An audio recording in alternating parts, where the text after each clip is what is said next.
What would you do if the quiet old gatekeeper, standing at your mansion's entrance, turned out to be your billionaire future father-in-law in disguise? That's not a riddle. It's exactly what happened in today's gripping story. While his son was away on a crucial business trip, a wealthy tycoon decided to test his son's fiancée by pretending to be nothing more than a humble security guard. But what he discovered behind those lavish walls would shatter his heart, and change lives forever. Did the young woman prove her love was genuine? Or did she fail in a way so devastating that there would be no turning back? Trust me, you'll want to see every second of this tale, packed with betrayal, hidden truths, and poetic justice. Before we dive in, take a quick moment to hit that like button, and if you're new here, subscribe so you never miss our unforgettable stories of love, loss, and second chances. Now, settle in. The morning sun rose over the Amica estate, a sprawling mansion in the upscale district of Lekki, Phase 1. The gardens were still, the air was calm. But Chief Amica's thoughts were anything but. From his balcony, he gazed over the empire he had built, the wealth, the legacy, the name, all for one reason: his only son, James. And now, all of it felt at risk. James was in Dubai, sealing an international merger for Amica Holdings, a high-stakes deal that would keep him away for weeks. Back home, he had left something far more precious than any contract: his heart. Her name was Tina. Beautiful, sophisticated, the grace of a queen, and the subtle danger of a serpent. Chief Amica had never trusted her. There was something in her smile, something he couldn't shake, that never quite reached her eyes. Behind every laugh, every graceful tilt of her head, there was calculation, a predator's patience. She looked at James not as a partner, but as a prize to be won, displayed and owned. Chief Amica had tried to warn his son, but James was drowning, not in love, but in infatuation so deep it blinded him to everything else. With James half a world away, sealing business deals in Dubai, Chief Amica saw his chance. He wouldn't waste time hiring private investigators, no. That was for men who didn't know how to hunt. He would hunt himself. By afternoon, the mighty Amica estate had changed. The polished marble floors were no longer patrolled by a man in a tailored suit. They were swept by an old gatekeeper with a slight limp. Sharp, commanding voice of Chief Amica was gone, replaced with the gruff, almost timid tone of a man used to taking orders. His designer caftans were replaced by a faded blue uniform, his Rolex gone. His face was weathered with makeup and powder, aged into the image of someone who had spent decades under the burning sun, not in the luxury of boardrooms. And just like that, Chief Amica had vanished. In his place stood Mecca, the gate. Man, not even the household staff recognized him. When he arrived, Tina didn't give him more than a passing glance. "New gate man," she muttered to the cook, her eyes never leaving her phone. "Yes, madam." "Oga James say make he work here while him travel." "He better be useful," she said, tossing her hair. "I don't like lazy people in this house." Chief Amica now, nothing more than the poor gate man, stood silently, one hand resting on the iron gate, his eyes fixed on her. And in that moment, he knew. This was going to be far worse than he had imagined. The days that followed stripped the estate bare of its illusions. Beneath the marble, the chandeliers, and the whispers of old money, rot was beginning to show. Tina's true colors weren't just dark, they were poisonous. She glided through the house like a self-crowned queen, her voice a whip for anyone beneath her. The cook was cursed for overboiling her eggs. The maid was slapped for wrinkling her sheets. And for the poor gate man, she reserved a cruelty that cut deeper. "You didn't open the gate fast enough today," she sneered. One afternoon, lips curling into a smirk, "No food for you. Starve. Maybe then you'll learn." Chief Amica, still in disguise, simply lowered his head and nodded. She thought she was testing him. She had no idea he was testing her. 4 nights into his ruse, he saw the truth crawl out of the shadows. 11:45 p.m., a sleek black Lexus glided into the compound. Tina appeared barefoot in a silk robe that barely covered her She ran, almost floated to the driver's door. The man who stepped out was not James. Tall, muscular, tattoos snaking down his arms.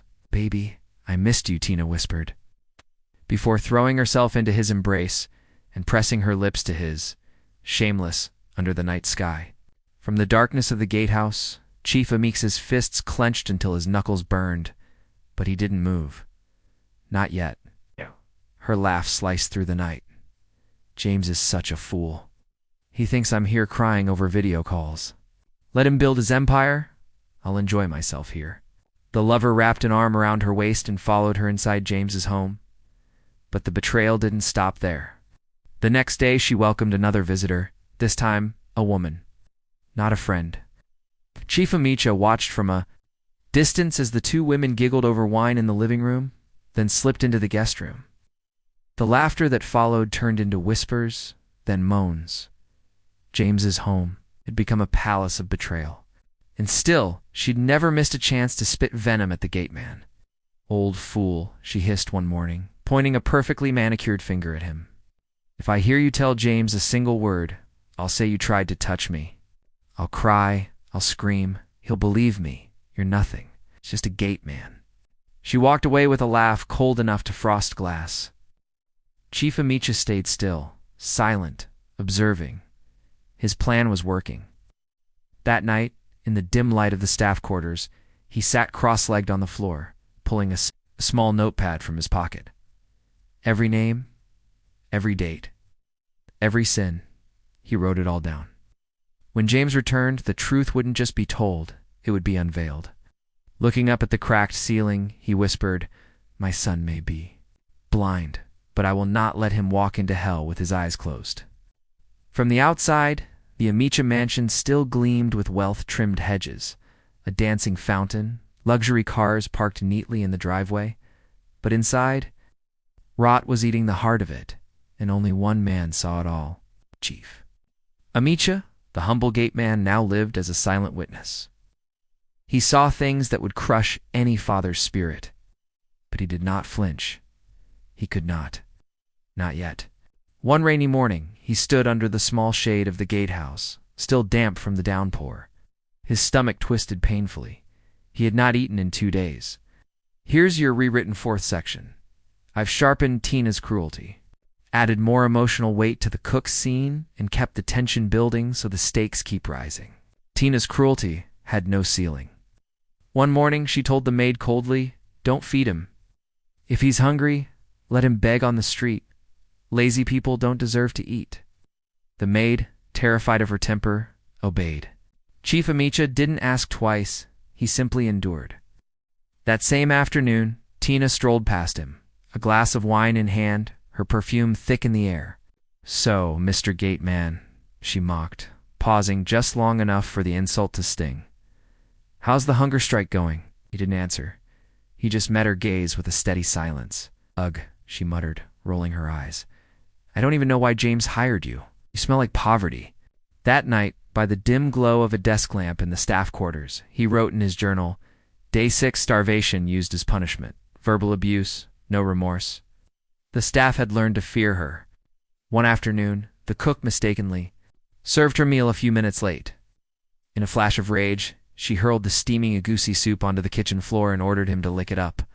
Chief Amicha heard the scream from the backyard and rushed in. The cook was on the ground, trembling, tears mixing with soup on his chin. Tina loomed over him, cane in hand. "If you ever delay again, I'll pour hot oil next time," she hissed. Then she turned to the disguised Amicha. "What about you? You look like you need punishment too." Without a word, he knelt beside the cook, helping him to his feet. "It's okay," he said quietly. "Go wash up." That night, the mansion changed again. Another man arrived, short, light-skinned, dripping in gold chains. Tina greeted him at the door with a kiss and a bottle of Hennessy. "James will be gone for 2 more weeks," she purred. "This house is mine now." The two drank and danced until 2 a.m., music blaring loud enough to rattle the chandeliers. Even the neighbors complained. Ow. One security guard leaned over to Chief Amicha and muttered, "Oga, this girl get big problemo. If my sister bring this kind woman home, I go break the marriage myself." Amicha said nothing, only nodded. He felt the same rage, but rage was useless without proof. And then, later that week, the worst blow came. He was sweeping near the hallway when he heard Tina's voice, sharp, furious. On the phone? I don't love him, she snapped. For God's sake, James is just a stepping stone. You think I want to be tied to one man forever? Here's your rewritten fifth section. I've tightened the pacing. Sharpened the menace in Tina's threats, and ended on a tense, cinematic cliffhanger. Her voice dripped with greed. She ended the call, then froze. Chief Amicha was standing near the stairway, broom in hand, eyes lowered. For a long moment, silence. Then her expression hardened into something cold. And dangerous? You heard that? Amicha bowed slightly. I heard nothing. That evening, Chief Amicha sat outside the gates in his faded blue uniform. The last light of the sun washing the sky in gold. The air was calm, but his heart was a furnace. He pulled out his phone, pressed record, and spoke in a low, steady voice. James. When you hear this, remember, not everything that glitters is gold. I have seen the devil wear a woman's smile, and now I know exactly what love should never look like. He stopped, saved the file, and locked it with a password only he knew. The time for revelation was near, but not yet. The house still had secrets to give. Amicha still had lies to sweep away, just as he swept the compound. 3 weeks had passed, and in that time, he hadn't just swept floors. He had swept through the very soul of the woman his son wanted to marry. Now what he found there was terrifying. Ow. Tina wasn't just trouble, she was a storm. Not the kind that simply rumbled and passed, the kind that destroyed everything in its path. Her confidence had grown so dangerously bold that she no longer bothered to hide her cruelty. One bright afternoon, she stood on the mansion's balcony, champagne glass in hand, phone pressed. To her ear, "Yes, babe," she purred. "He's coming back next week. But don't worry, I already booked us a suite at Banana Island. Friday night, it's all ours." Chief Amicha, kneeling by the flower bed with a watering can, kept his head down. His ears caught every poisonous word. "I'm just playing." "Nice until I get the ring," she said, twirling her long braids. "Once I do, I'll milk him dry, then disappear. If he ever suspects a thing, I'll just say the gate man tried to touch me. That fool fears me like I'm some goddess. Doesn't even breathe unless I allow it." She laughed low, mocking, sharp enough to cut. Then she spotted Amicha by the flowers. What are you doing there?" said Trim the hibiscus, not the roses. "You useless old bat." "I'm sorry, madam," he replied, bowing slightly. She marched toward him, heels clicking like a warning drum beat. She shoved the garden scissors hard against his chest, just enough for the cold steel to press through the fabric of his shirt. "Next time you mess it up," she hissed, "I'll cut your ear. Try me." That night, her lover returned. This time, he didn't come alone. 2 women trailed behind him, laughing, swaying their hips. The mansion became a nightclub. Music pounded through the walls. Bottles cracked open, smoke curled in the air, and bodies moved in the dim glow of chandeliers, meant for elegance. Not chaos. Chief Amicha stood at the side gate all night. Hands clasped neatly behind his back, jaw locked tight. 2 neighbors passed. By shaking their heads, "Now Billionaire's son house be this?" One whispered, the other chuckled bitterly. For this Lagos, see as the place Don turned nightclub. Chai. Inside, Tina danced in a slit dress that left little to the imagination. A glass of wine in one hand, a wad of cash in the other. She laughed, grabbed her lover by the collar, and purred, "Come, baby.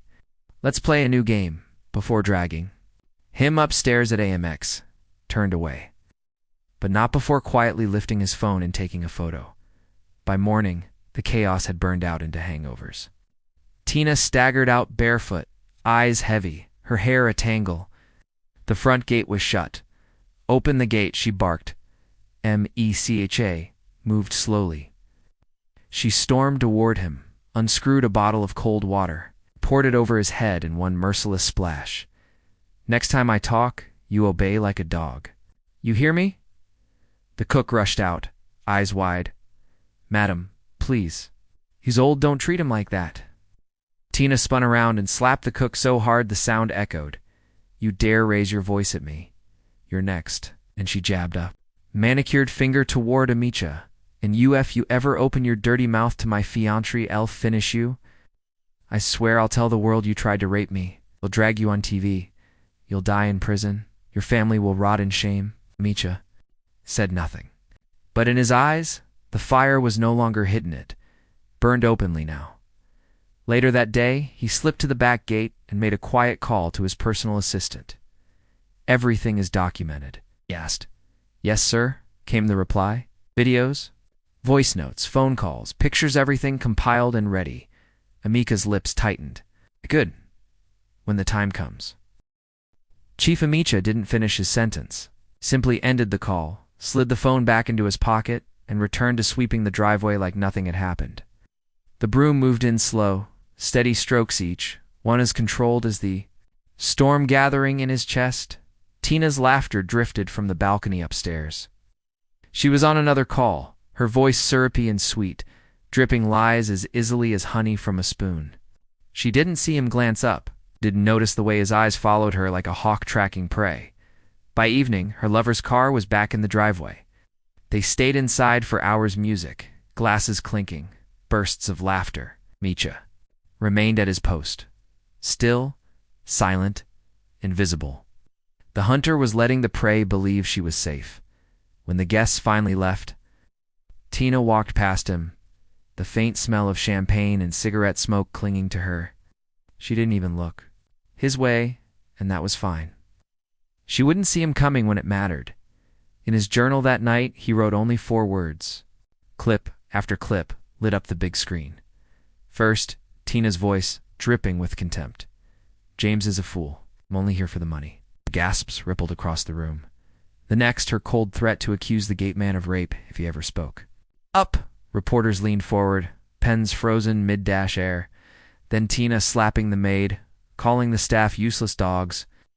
By the time the 4th clip rolled, Tina drunkenly demanding the driver wash her feet or lose his job, the room was no longer breathing. Cameras clicked, flashes strobed, but no one dared speak. "This is insane," Tina shouted from her seat.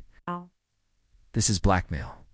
James stepped forward, standing beside the screen as it faded to black. "I had no idea the kind of woman I was preparing to marry," he said. "But my father, who lived in this house for 3 weeks disguised as a gate man, saw what I could." "Not." The reporters turned, stunned. "You went undercover?" one asked. Chief Amika's smile was faint but sharp. "Sometimes, to test loyalty, you must remove your crown and wear sandals." When James spoke again, his voice was steady. "I loved her blindly, but love without truth is slavery. Today, I reclaim my peace." The applause started slow. Then, it roared. The story they came for had been replaced by something far better: truth. Within hours, the internet was ablaze. Hashtags flipped. Hashtag justice for Tina vanished. Replaced with hashtag the gate man was the father, and hashtag Tina exposed, hiding in a dingy mainland hotel. Tina scrolled through her phone, her hands trembling. Comments stabbed at her like knives. "You're a disgrace. Your tears were fake.